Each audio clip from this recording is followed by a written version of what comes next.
Magandang umaga mga kababayan. Ako si Prince Hendrix Igolo na magbabalita tungkol sa pagtaas ng cellphone addiction sa Pilipinas na nagdudulot ng pag-aalala. Lumalaganap ang kaso ng cellphone addiction sa Pilipinas, lalo na sa mga kabataan.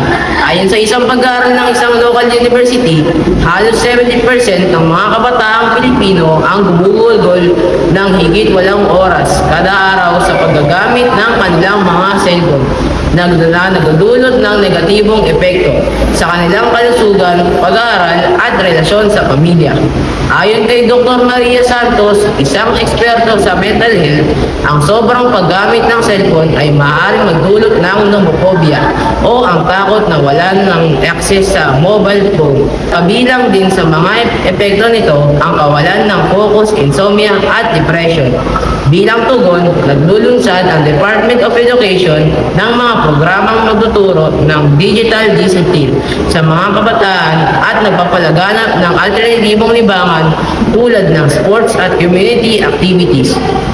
Hinimik din ng mga eksperto ang mga magulang na limitahan ang mga screen time ng kanilang mga anak at itaguyod ang tech-free time para mapalakas ang ugnayan ng pamilya.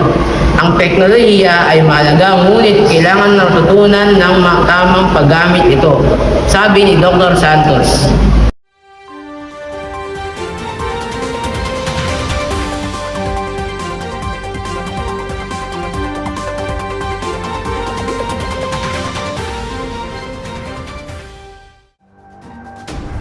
Magandang araw.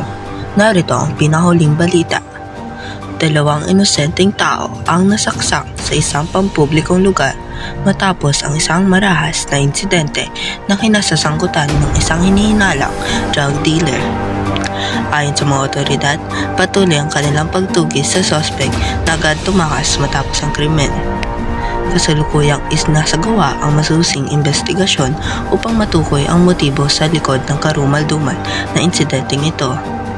Samantala, nananawagan ang pulisya sa publiko na magbigay ng anumang impormasyon na maaaring makatulong sa agarang ikadarakip ng salarin. Yun lamang po ang aming ibabalita. Salamat sa pakikinig.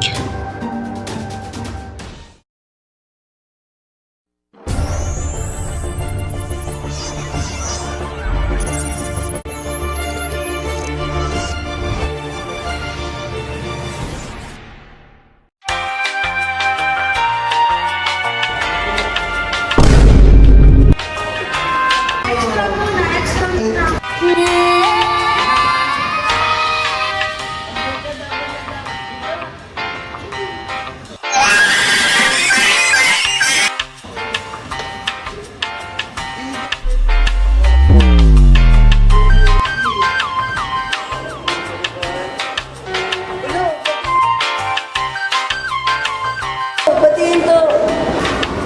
Mabagal si Zach.